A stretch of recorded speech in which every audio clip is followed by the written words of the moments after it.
doing right now is I'm using a tap, and this is what we cut internal threads with. And I'm just doing what's called chasing the barrel nut threads. It's a 7/16 inch thread.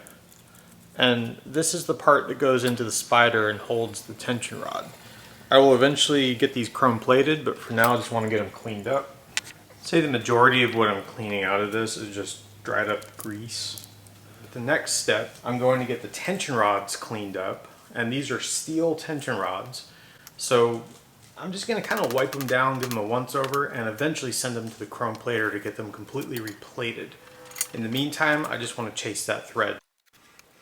Some of these have proven to be harder than others. And I don't know if that's because of nicks in the thread, caked on grease, or even possibly that my dye is heating up. And the need to do this comes from two things. One, age, so like caked grease, getting bumped into things, misthreaded, and nicked. So basically just, I guess it's just one thing, age.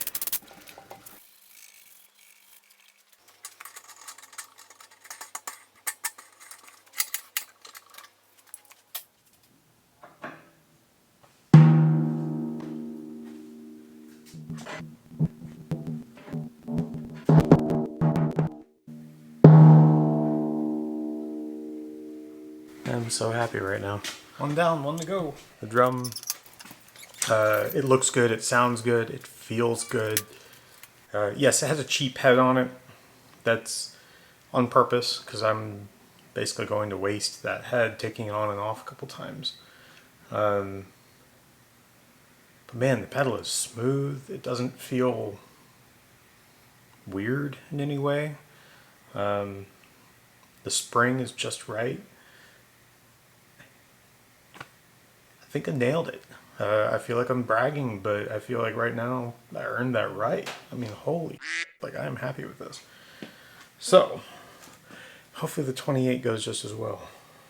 So I'm using some blue Loctite or thread locker for a few things.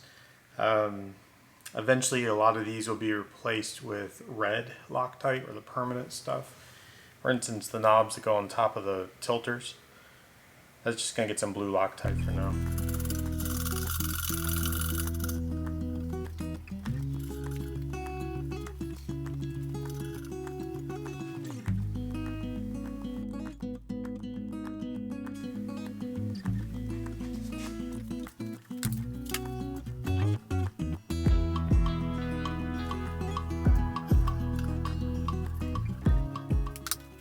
So the hanger arm typically needs some shimming, and I have, I believe, 3/1000th shim here, and I'm going to try just a 3/1000th on the bottom. If that doesn't work, I'll fold it in half and keep going until I get it to just the right height so that the shaft spins freely.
thing I didn't consider is when I converted to square hoop from the angle hoop, is it raised the ears up a little bit, and tension rods are just a little bit short now.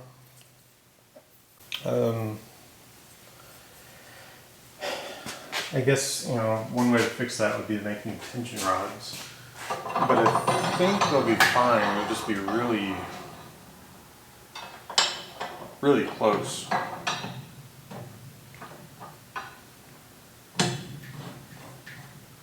This just goes to show how everything is connected and dependent on each other for measurements. Just little things I didn't think about. But that's the process.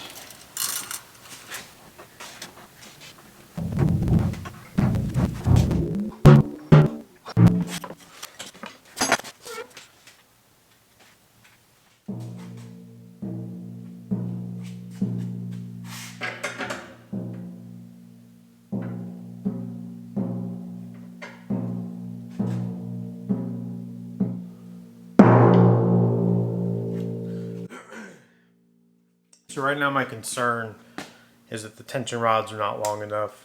I might not even be able to mount calf. I'm gonna have to have a lot of collar with the calf. Disappointing, but not unexpected to run into some sort of issue.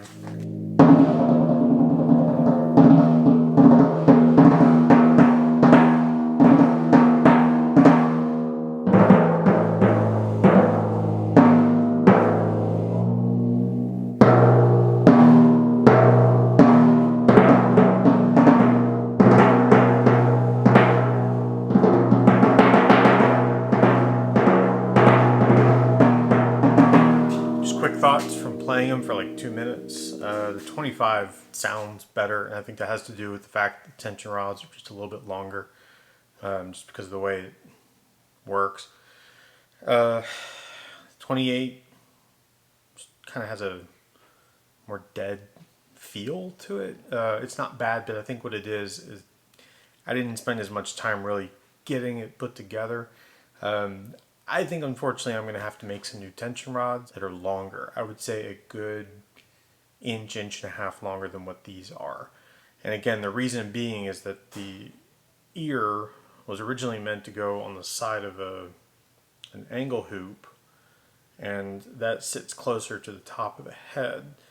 Well, now it's sitting about 5/16 higher, and I would just feel comfortable with a longer tension rod. So I'm not really bummed out, just kind of, I knew there'd be something, quite honestly. I never would have expected this, but the drums are together and they work, and I could take them to a gig right now. But I'm still going to try to get some calf skin on these, so I think it'll work a little bit better. But I'm super happy with this. I think everything turned out really nice. And the thing I'm talking about with the tension rod, you can see how high it sits compared to where it may have used to have been, which would have been farther down. Like the metal would be an 1/8 inch thick versus 7/16. But with calf, it's going to sit up another 3/8 higher than that, and I think that'd be a lot of collar. So I got some work to do, but otherwise these things, they work. Get that tightened up. Let's go to bed. It is December 6th, and this is the current status of these timpani. This one looks pretty good, operates nicely. This one's okay, but it has a giant hole in the head, and I'm willing to bet once I hit these, they are going to break. So I'll not be keeping the calf on these drums for the time being. I mount some plastic, but I also need to either lengthen the tension rods or lengthen the central post, which is what I'm going to try first.